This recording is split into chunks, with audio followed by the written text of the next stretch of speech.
Hello and welcome to Let's Talk with Bishop R.C. Blakes. R.C. is an author, empowerment teacher, and the proud pastor of the New Home Ministries of New Orleans, Louisiana, and Houston, Texas.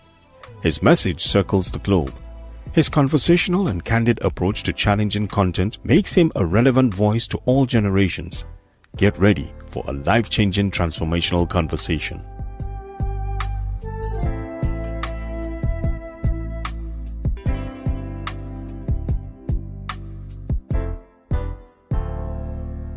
Hello. This is R.C. Blakes, and I want to thank you so much for coming in today and being a part of our discussion today. Let's talk with R.C. Blakes. Before we get started, please make certain that you at some point actually X out of the chat and actually like the video. X out of the chat and actually like the video. It helps us to trend. It helps me to reach more people, which is always my objective, right? Now, we have a good one today that we're discussing, and I think it's going to be helpful to a lot of ladies in particularly. I want to talk about, why men don't get married. Why don't they marry you? Why is it that you can get a man to have a lot of fun? You can get a man to waste up a lot of your years, but you can rarely get him to marry you. Why is that? I think that's a subject that warrants a discussion, a conversation. Why don't they marry you? Now, here I am with it. This is where I come from. When something is not right in my life, before I turn the focus of my thoughts to them, him, it, or that, I go inwardly and I begin to investigate, where is it that I may need to make some changes to improve my own life, because I'm a firm believer that each of us is in control of his or her destiny. And when it comes down to, having a desire, an intense desire for a relationship or for a marriage, maybe even a desire that grieves you and brings you to even points of depression, I think you have to start with, why is a relationship so important to me? Not that relationships are not important or good because I have one, I'm married. I would be hypocritical to say that it's not good. It's not good if it's not right. But I can also testify that if I were not married, I would not feel like my life was a waste. And there's so many women that have bought into this thing that, it's marriage or nothing. You may have accomplished amazing feats in life, gone to levels educationally and financially that very few have attained to, and somehow because you don't have a man in the bed with you, you feel like your life has been a waste. I think you should probably start there, because if you're feeling like your life as an individual is a waste because there's not someone attached to you, you already know that you're starting from a place of brokenness internally, which you probably can stop right there. You're probably too broken to actually sustain a relationship. You have to get to a place where, you're not ready to jump off of the first bridge you drive up on because you don't have a man. You have to get to a point where you really fall in love with you, and where you're really so engaged in self-discovery and self-development and self-love that you don't really have time to obsess over, nor do you have time to become depressed about the fact that maybe you don't have a man at this season in your life. You got to stop allowing the world to push your buttons and say, well, because you're this age, you're 30, 40, 50, 60, you don't have a man, it's over for you. You got to stop buying into that stuff. And you have to figure out, why is it that you're not enough for you? You know? But so with that being said, why are they not marrying you? Why are women not being married by men? Now, the obvious answer is that we live in a day and a time and in a culture where you have a lot of clowns. You know, you have a lot of men that are not marriage material. We're going to look at that. But then you have some guys that may be, and there's some other reasons that I want to kind of look at today that may be outside of the obvious that you may need to consider. Because the Bible says in Haggai, chapter 1, verses 5 through 7, he says, "Now therefore thus saith the Lord of hosts, consider your ways." Not their ways, not what they did or didn't do, but consider your ways. You have sown much and bring in little. You've made amazing investments and you got nothing back for it. You eat, but you have not enough. You drink, but you're not filled with drink. Ye clothe yourselves, but there's none warm. And he that earneth wages to put it into a bag with holes. Thus saith the Lord of hosts, consider your ways. Now, when you look at the context of that verse or that chapter or those verses, he was talking about, you know, how the people had drifted away from worshiping God and they were wondering why things weren't going well for them. But the principle of the text is this: when things are not going right in my life, I need to pause, time out, and I need to consider my ways. I believe today with all of my heart that women today are not getting the relational returns that you many times make the sincere investments for, because there's some things in a lot of cases that you're getting wrong, and no one's taken the time to highlight some of the errors that you may be making. I want to do that today, and not in a judgmental sense. I'm not judging you, not at all, because there's nobody that's watching this who is or has been as big of a mess as I've been in my life. So when I talk to you, I'm talking from a place of honesty. I'm talking from a place of love, from a place of compassion. So let's get into this. Number one, guys are not getting married. Your outcome is not marriage in a lot of cases because you never made marriage a requirement. You just kind of did like, you know, we all do when we are wishing and hoping for something that maybe we're not totally prepared for, or maybe we don't really feel like we actually deserve. We just kind of engage the process and then we hope it works out. We hide our heart's desires deep within, and we never articulate what we really desire. And so you get involved with guys and, you know, you're hoping and wishing, you know that in your heart, you really are a wife and you really want to be a wife, but you never make marriage a requirement for the relationship to continue or to grow or to move forward. And so because you never made it a requirement, you just kind of drifted. You know what I mean? It's kind of like a ship out at sea that doesn't have a sail, doesn't have a motor or rudder. It just kind of drifts with the tide and it ends up wherever the tide chooses to bring it. And when you are in a relationship or the beginnings of a relationship with a man, and you really know that marriage is actually your goal,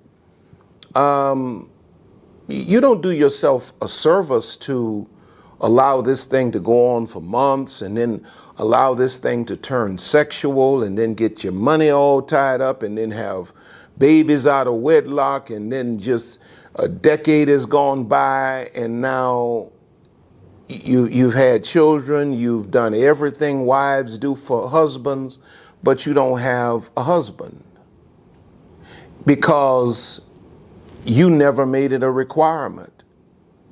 It was really after, it's kind of like usually it's after you start having children that you start kind of hinting around to the fact we probably should be married. No, you should have been direct and to the point about the fact that my goal is marriage. And if your goal is not marriage, the best we can do is be platonic friends, not bed buddies. How do you date a person for a year and never say, I want to be married? For that matter, 6 months. For that matter, 3 months. For that matter, 2 months. How do you get beyond a month into seeing a person regularly and never say to them, I want to be married. My ultimate goal is to be married, but to the right person. I'm not desperate for marriage.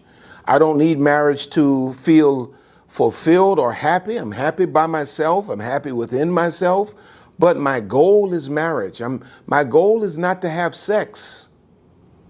My goal is marriage. How do you give a person everything a wife gives a husband? Sex, cooking, cleaning, listening, helping them with their business, all of these other things, and never say, I want to be married. It's because we can't ask for the things we subconsciously don't believe we deserve.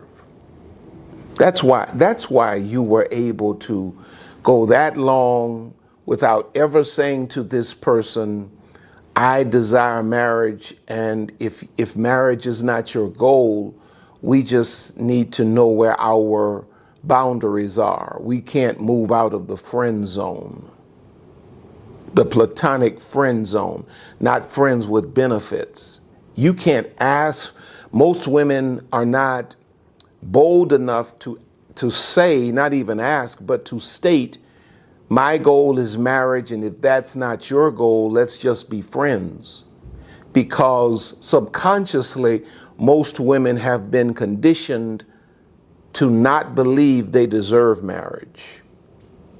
You don't believe you deserve a husband. The way society has painted the picture, you don't even believe a husband is actually possible. You'd be amazed at how many cynical women who have only fished in the clown pond will tell you there are no kings out here.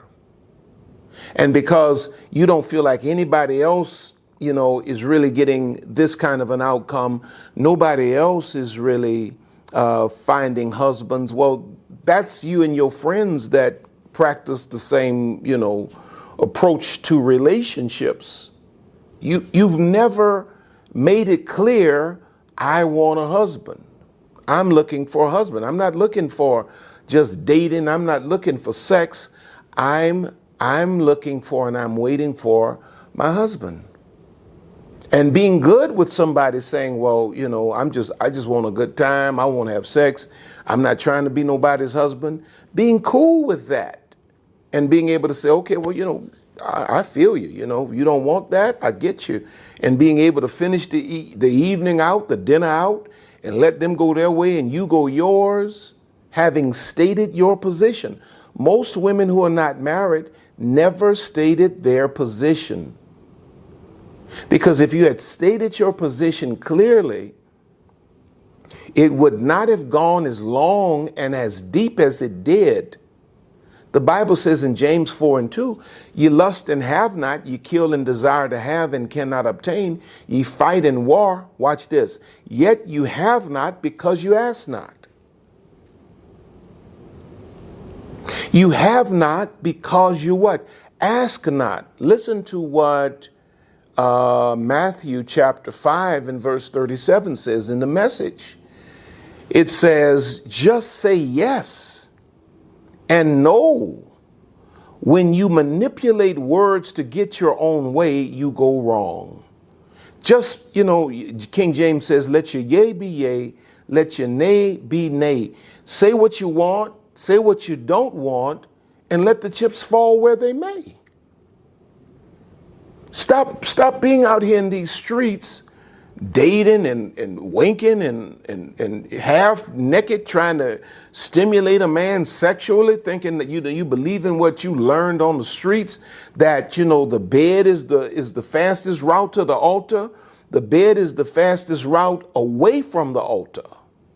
Be able to say, this is what I'm looking for, this is what I want, these are my non-negotiables, and be good with whatever comes back after that. Don't view it as rejection, view it as protection. Because if you're saying, I want a husband, and a man can't respond favorably to that, he's not qualified anyway. That's not rejection, that's protection. But a lot of times dudes are not marrying because most of y'all out here not really making it a requirement. They can get everything, which brings me to point number 2. You deliver the product without price.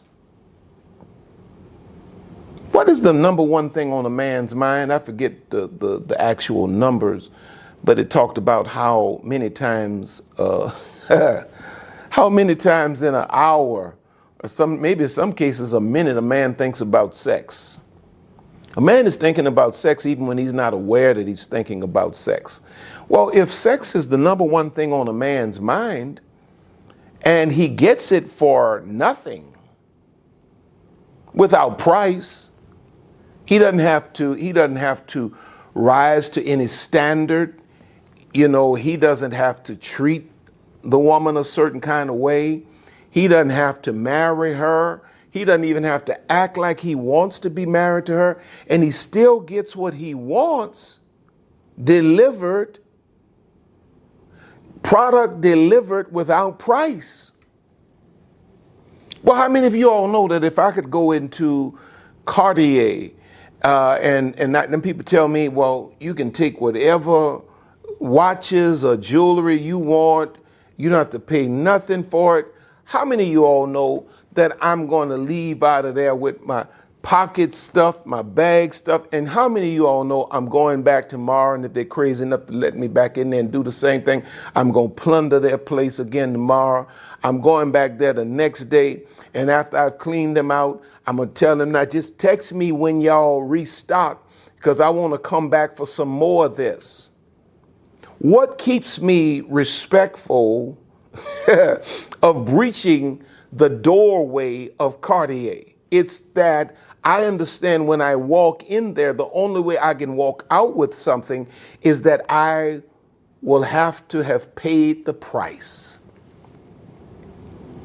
And see, when you have a sisterhood that is just constantly giving your bodies away, giving sex to men, with no commitment, commitment is not necessary, y'all hurting one another.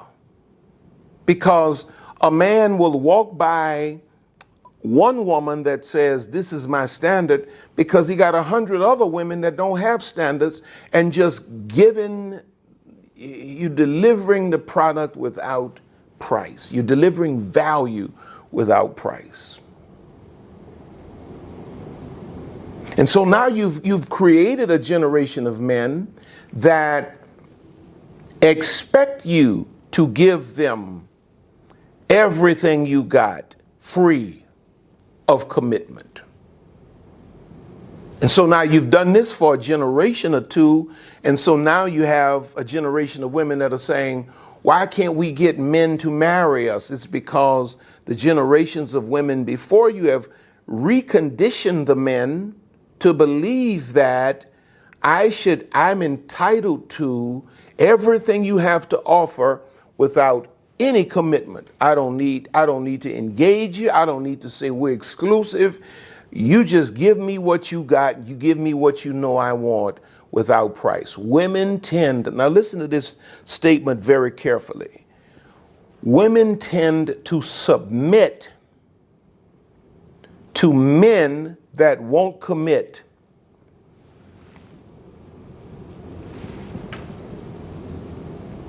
And then here's the irony. When you finally get a man that wants to commit, now you're struggling to submit. You were with somebody that didn't buy you a ring, didn't make it exclusive, had no commitments to you, abused you physically, verbally, sexually, emotionally, and otherwise, and you were running behind this individual.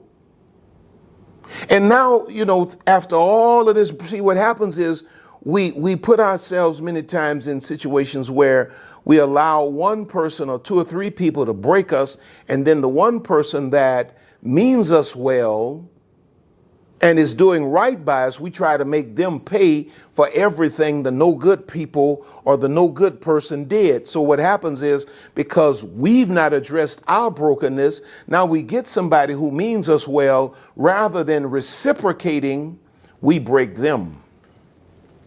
But you'd be amazed at how many women were completely submissive, almost to slave degree, to men that were never committed to them. And then you get the one guy that really wants to commit to you, and you give him hell.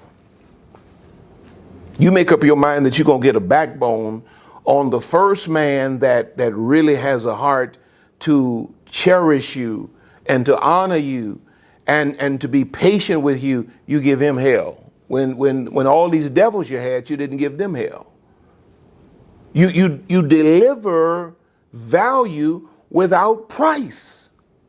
It's one of the hardest things I have to do in my life and ministry, is to get women to understand you don't just lay down in the bed and give your body to a man because society has normalized free sex. Sex ain't supposed to be free.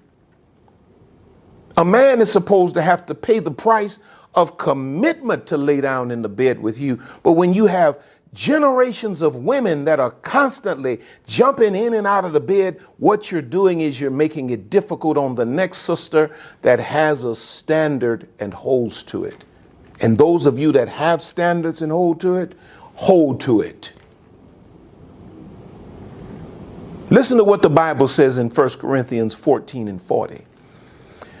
So it says, let all things be done like this, the principle here, decently and in order. Now, when you look at the context of the verse, specifically in the Bible, it's talking about spiritual gifts being, operating in the church decently and in order. But the principle is what I want you to see. All things are to be done decently and in order. There's an order to everything. There's an order to everything. When you start putting things out of order, when you start putting, the paint job before the engine, you ain't going very far. When you start putting the buggy in front of the horse, you're not going very far. When you start putting all of the benefits before the contract has been signed, you ain't going very far. These guys are not marrying because the question I get is, why should I marry when I'm getting everything that I would get if I married?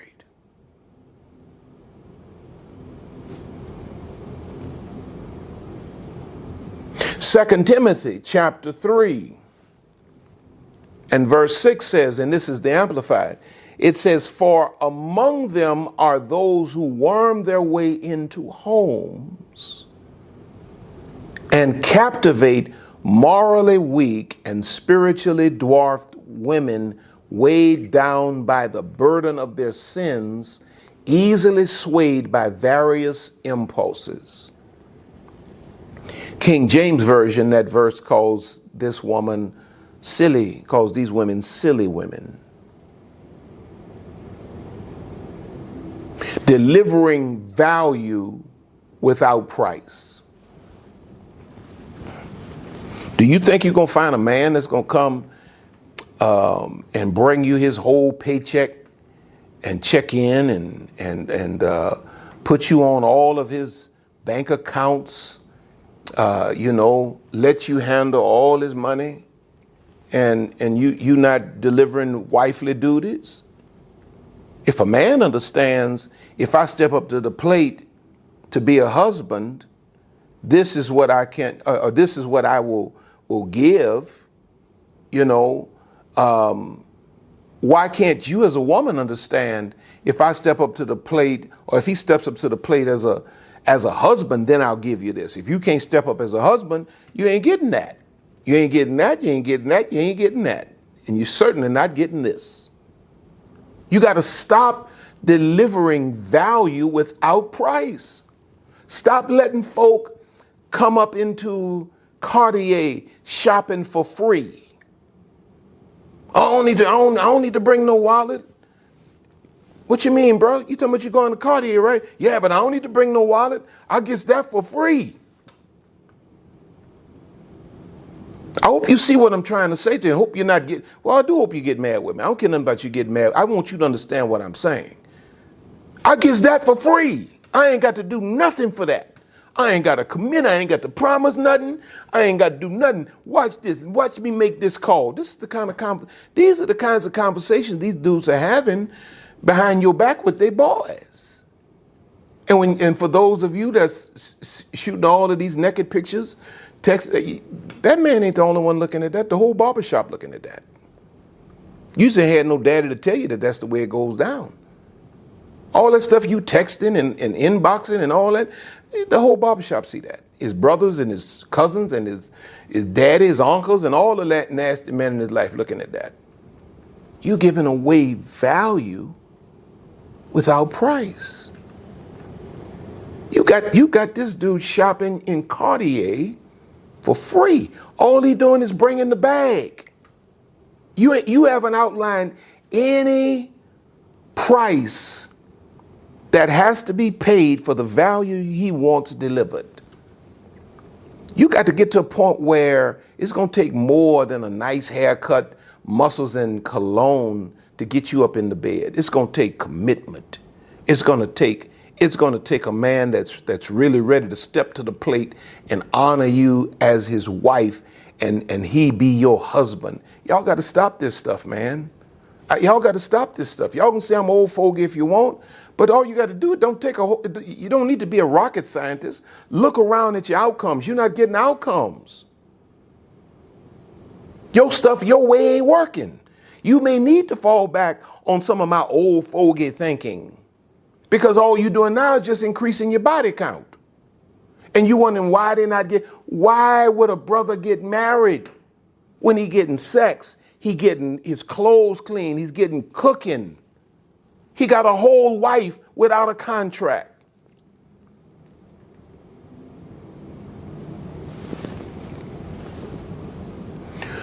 Whew, I can feel y'all getting heated now, but it's all right. I guess I already got 10 or 15 thumbs down, I guess. Number 3. Why are these brothers not marrying you? Number 3, they sense your disconnection with your own worth and your own value, and it changes their perspective of you. Sometimes you have a man that may actually be husband material, but when he senses that you're desperate, When a man senses that you're desperate and you don't really know your own worth and your own value, and you begin to pursue him and run him down, it sends off the wrong signal. And see, once you change the way a man sees you, it's a rare occasion that you can change it back. It's not like you get a do-over. Once you impress a man that you're desperate and that you've almost made him the prize, a real man that is marriage material is going to shift in terms of his perspective relative to you.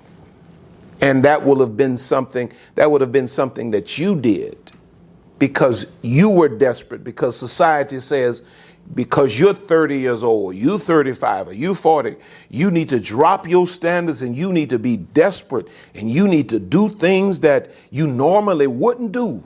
Man, come on, please. Please.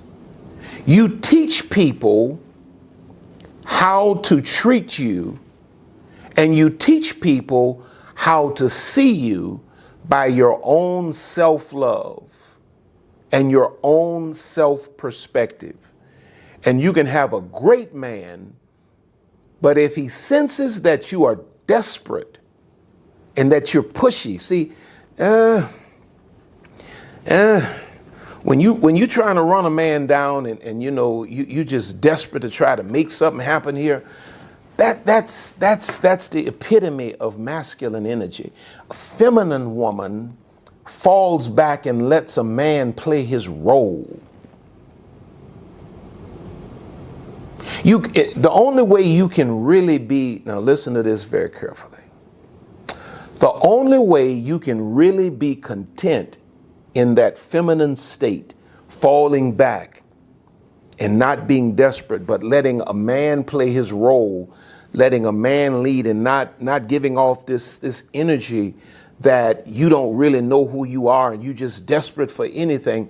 The only way you can really do that is that you have to really believe that you come with something that this man absolutely has to value, and if he does not value it, he ain't the one for you. It's the only way you can do it. If you're at all caught up in the whirlwind of this broken consciousness, and you believe that you got to make something happen real quick because time is running out for you, you're going to always miss the man that has enough masculine energy to actually be a husband. See, because it takes a man to actually step up to the plate and say, will you marry me? In most cases. Now, sometimes you got clowns that take it to the extreme and they'll actually go through a wedding and all that. Never really married, but just go through a wedding and all that. But to have a real husband, he's going to need a woman that knows how to fall back in her feminine energy and allow him to be the man. But the only way she can do that is she has to truly know her value. Listen to what the Bible says in Proverbs 18:22. Whoso findeth a wife findeth a good thing and obtaineth favor of the Lord. You have to know that you are a wife before a man ever puts a ring on your finger. You have to know that you're a good thing before a man ever whistles at you or hollers from across the street, ever tells you how fine you are. You have to know that you're bringing favor to this brother's life. And see, when you really know that from your core, the energy that you're going to project is going to send out a signal to men that are looking for a wife. And a wife is a woman who knows her value, knows her worth, knows what she's bringing into a man's life and will not settle. She's not desperate for anything. She never gives off that energy that I'm desperate for this. I hope you're understanding what I'm saying. I hope I'm getting over to you, those of you that are listening to me. Some of you are not listening to me. Now, number four.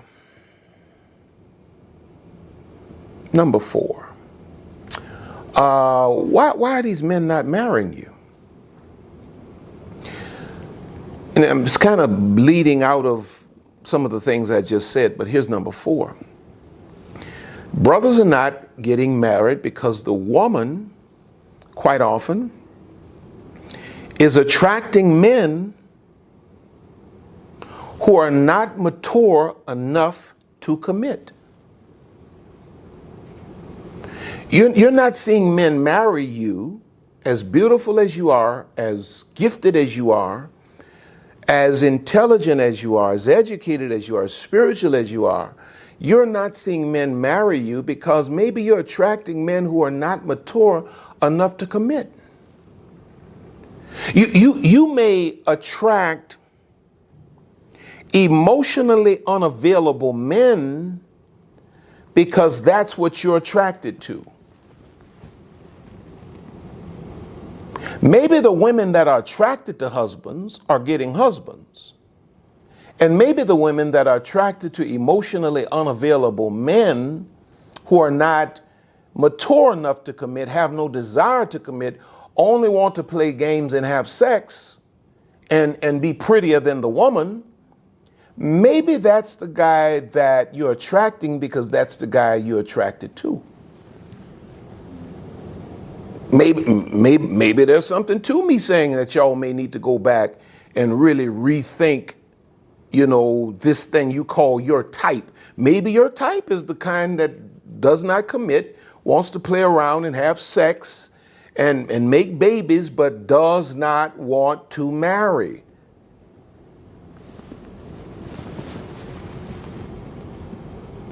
The woman is attracting men who are not mature enough to commit. I mean, as I'm as I'm doing all of these, filming these online programs and writing these books and trying to communicate all of this stuff that I know as a man. I've been a man for 56, going on 57 years. And July the 14th will be 57 years. I'm trying to communicate this stuff, filming hours and hours and hours and hours of content. And I'm still getting women that come back and try to make me believe that they got to have their type, even though they've had their type their entire lives, adult lives. And their type has constantly broken them and disappointed them and never made wives of them. And they still won't hear me say that you may need to rethink this thing you call type. There may be some things about a man that are more important than what he looked like completely. I'm not telling anybody to go get somebody that you can't stand to look at, but you don't have to have an Adonis because all that's changing anyway. You may need something more. You may need to find yourself attracted to something more to attract something better. If the woman is, point 4, if the woman is attracting men who are not husband material and not capable of committing, what does a husband look like? See, that's a question that most of y'all can't even answer. You out here dating and jumping in and out the bed with all these people. And in one side of your mind, I want a husband. And if I ask you to really break it down right now, what is a husband? You don't know. You don't know. Because all you got on your mind is what he looked like, what he smelled like, what kind of swag he has. Presently, as I'm talking to you right now, I'm sitting in Las Vegas, Nevada. I'm not a gambler. I do not gamble. I do not gamble. So let's just get that. Don't start no lies out here on me. I'm not a gambler. But I'm in Las Vegas. And I'm sitting there, I'm looking at these women running around with all these little feminine men. These boys are cuter than the girls. The girls, they're half naked. And you can tell these girls just so desperate. They just, want a little man so bad. And they got their little cute feminine man. When I say cute feminine, I'm not talking about he has gay tendencies or what have you. You can tell he's not a man that's capable of committing or leading. He's a fun boy. He just want to have fun. They said girls just want to have fun, but these fun boys just want to have fun. And this poor little girl, they just half naked. They just everything out, and they running around here with these little boys, and they think they got themselves a husband. They ain't got nothing but, maybe a baby out of wedlock and a couple of STDs. That's all you got. What does a husband look like? If a husband knocked on your door right now, would you recognize him? Most of y'all won't. You say you want one, but you don't know what he looked like. I know you don't know what he looked like because of the kinds of clowns you're spending most of your time with. I can look at your Instagram and tell you have no clue what a husband looks like. A husband can drop right down. God can take and drop him through the ceiling and drop him right down on the living room floor of your house, and you wouldn't recognize him because you've never put any thought into it. What does a husband look like? If you go to Ephesians chapter 5, verses 25 through 27, it says, husbands, love your wives even as Christ also loved the church, gave himself for it, that he might sanctify and cleanse it with the washing of water by the word, that he might present it to himself a glorious church, not having spot or wrinkle or any such thing, but that it should be holy and without blemish. Now, I love this text. Husbands, love your wives. Number one, a husband is a man that's looking for a wife. In most cases, in the dating process, if you're really dealing with a man that is husband material, he's going to tell you, I'm not just out here I don't need another girlfriend. I had enough of those. I'm not trying to have no one night stand. I've had enough of those. I'm not just looking for a friend with benefits. I'm not looking for a booty call. I'm looking for a wife. If he's a husband, he's going to communicate clearly, I'm looking for a wife. Husbands, love your wives, even as Christ also loved the church. How did Christ love the church? Gave himself, sacrificed for her. If he's a husband, he's not out here talking about, well, your part of the bill was, $30 and, you give me your part, split the check up. He's not telling the waiter split the check up. No. He's going to pay the full price every time he brings you out. He's going to have a sacrificial nature. He's not going to view it as simping because he steps up to the plate to take care of any woman that he entertains. If he's husband material, he gives himself that he might what? The Bible says in verse 26, sanctify and cleanse it with the washing of water by the word, that he might present it to himself a glorious church, not having spot or wrinkle. He's a man that's going to always be able to make your life better. He improves you. You find the best version of yourself manifesting because you're with him. He's not trying to push you into things that don't agree with your principles, your values, your standards, and your worth. He sanctifies, he cleanses, he helps you to perfect the best version of you. He's sacrificial. He's compassionate. See, most of you have been so conditioned by the world and your consciousness has been so broken that when you see a compassionate man, you say, oh, he's too weak for me. I need a man. I need a roughneck. I need a man with more oomph. He's a leader. He can make decisions. He's a team player. He's not trying to lord over you and be the boss of you. He's a team player. He has a vision, but he knows how to respect your gifts and your abilities. And watch this. He's a provider. He's not a man that's sitting around, teasing his eyebrows and all this kind of mess here and greasing his skin with all of your products and won't get a job. He's a provider. Money is important to him because he realizes I need it to be able to take care of my woman. And then watch this. He's a man that honors you. Most of you, if a man walked up on you and began to honor you, you'd be turned off by it because it goes against everything society has conditioned you to believe is attractive. Man opening doors for you, man speaking to you politely, respectfully, a man using a certain tone with you even when you getting ignorant. He maintained, you don't even know how to respect that. Most women don't even know how to respect that. And then what happens is when a man runs up on a woman, when a man that's husband material deals with a woman who doesn't recognize a husband, and she's attracted to everything but a husband, he soon realizes that we have nothing in common. And so you say, there are none out here.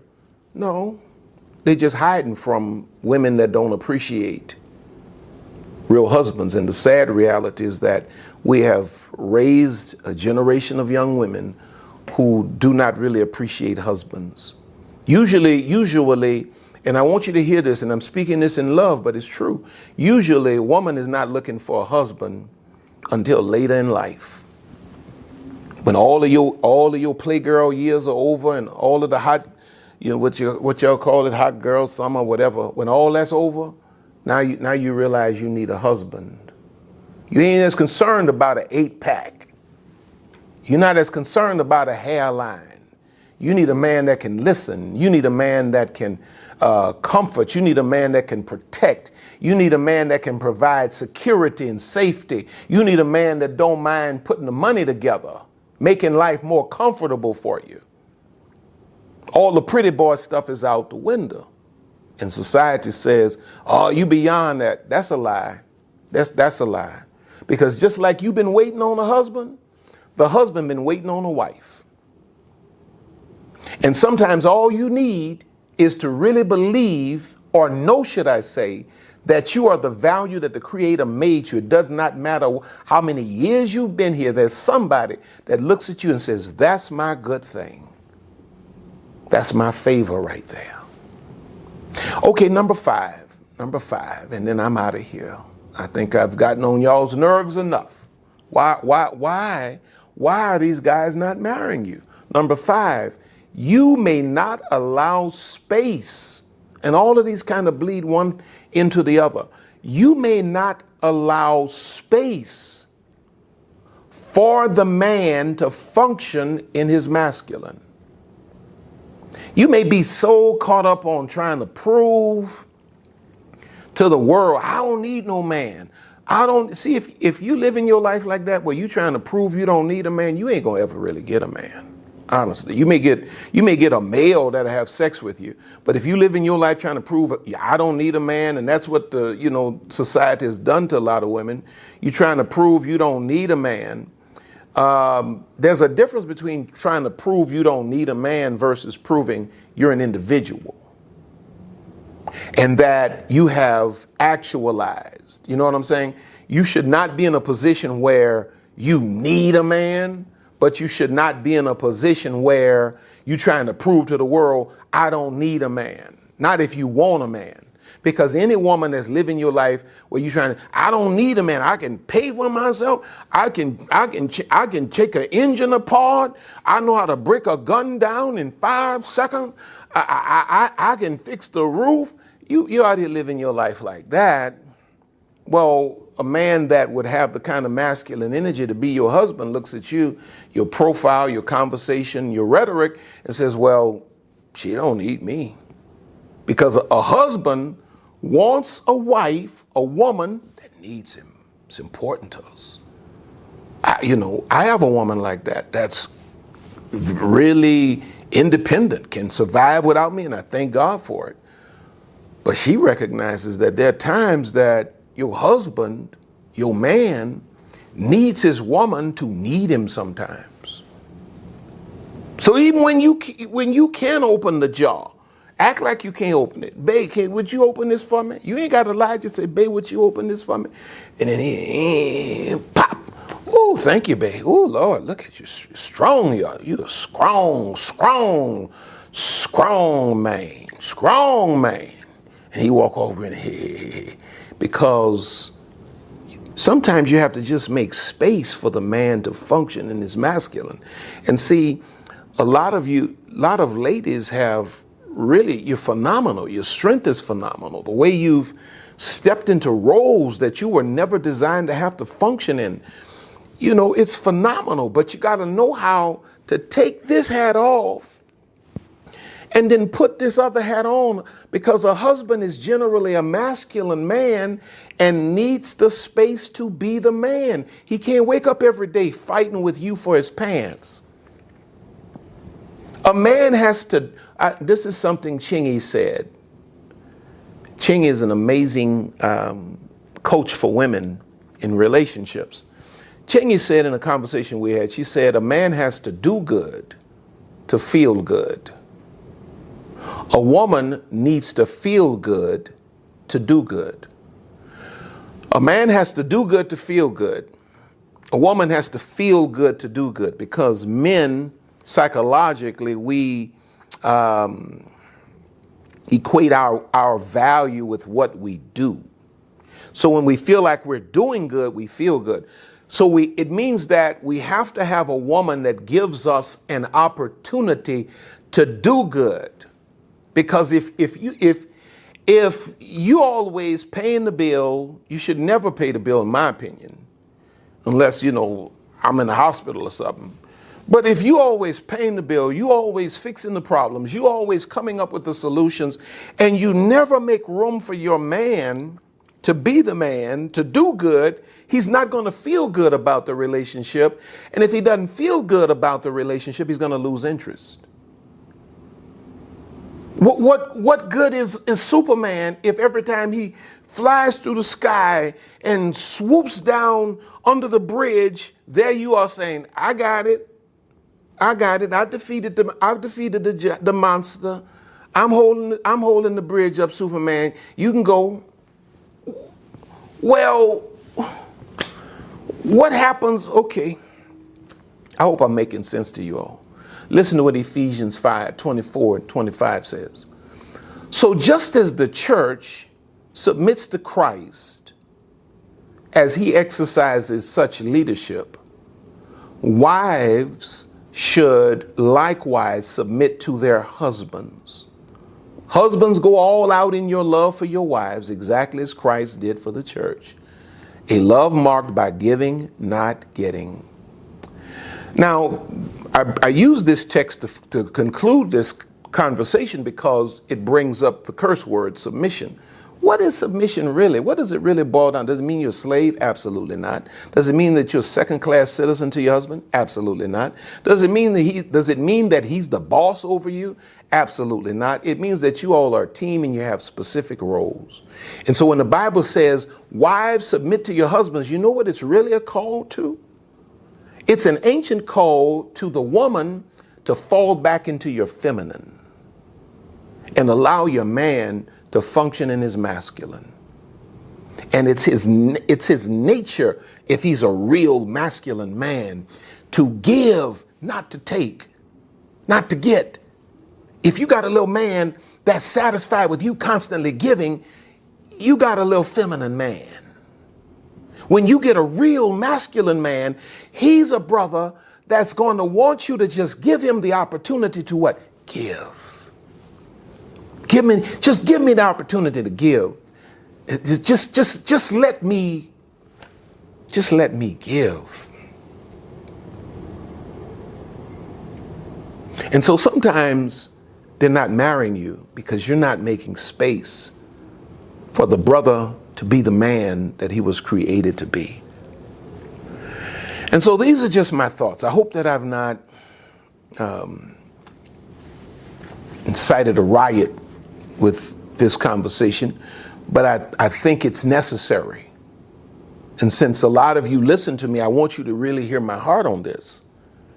There's more to it than ain't no husbands out here. I don't believe that. More to it than that. Just like you saying there are no husbands. There are a lot of brothers who are really waiting on a woman that's prepared on all levels, spirit, soul, and body, to be wives.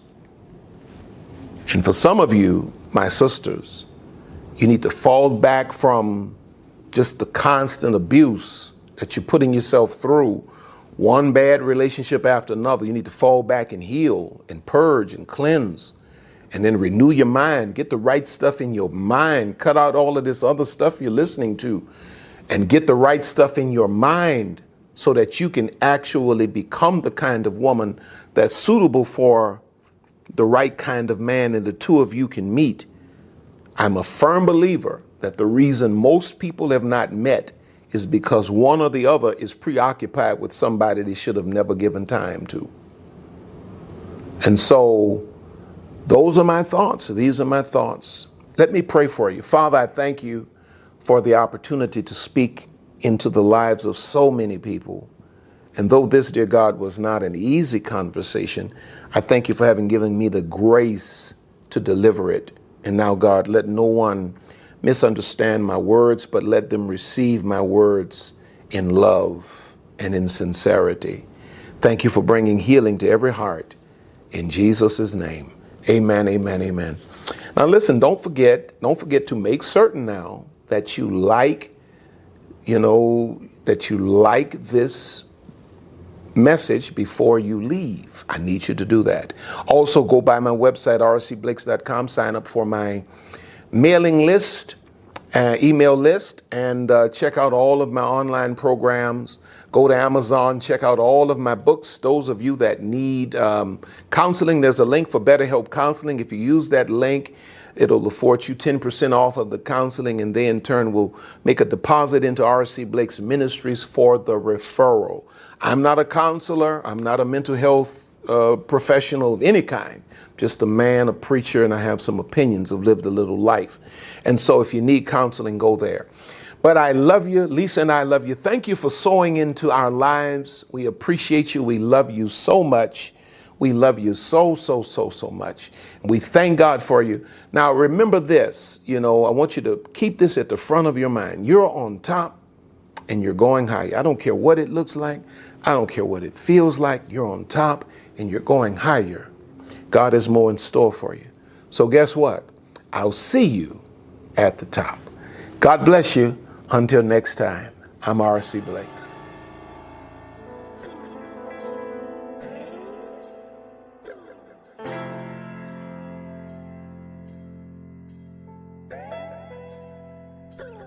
We here at R.C. Blake's Ministries want to thank you for spending this time with us today. R.C. and Lisa are always honored to have you with us. Don't forget to reach out to us by visiting our website at www.rcblakes.com. While you're there, you may join our mailing list and receive a free download of The Laws of Manifesting Your Vision by R.C. Blakes. Also look at all of the online programs by R.C. You may find all books written by R.C. and Lisa. Once again, all of us here at R.C. Blake's Ministries want to thank you from the bottom of our hearts. And as we always say, see you at the top.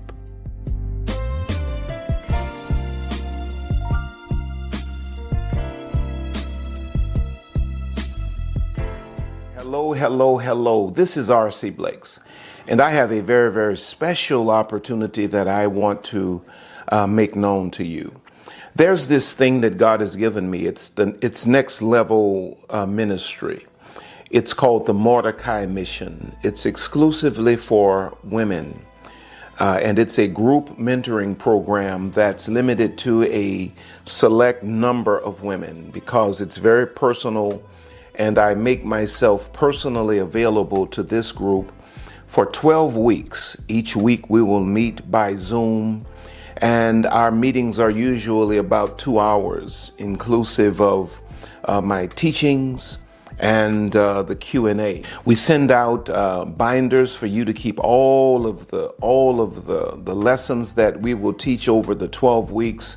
There are worksheets for you to follow along with me. We have team members on the Zoom. If you miss something, they'll help you to get the information that you need. And at the end of the 12 weeks, you'll have everything we talked about in the Mordecai binder.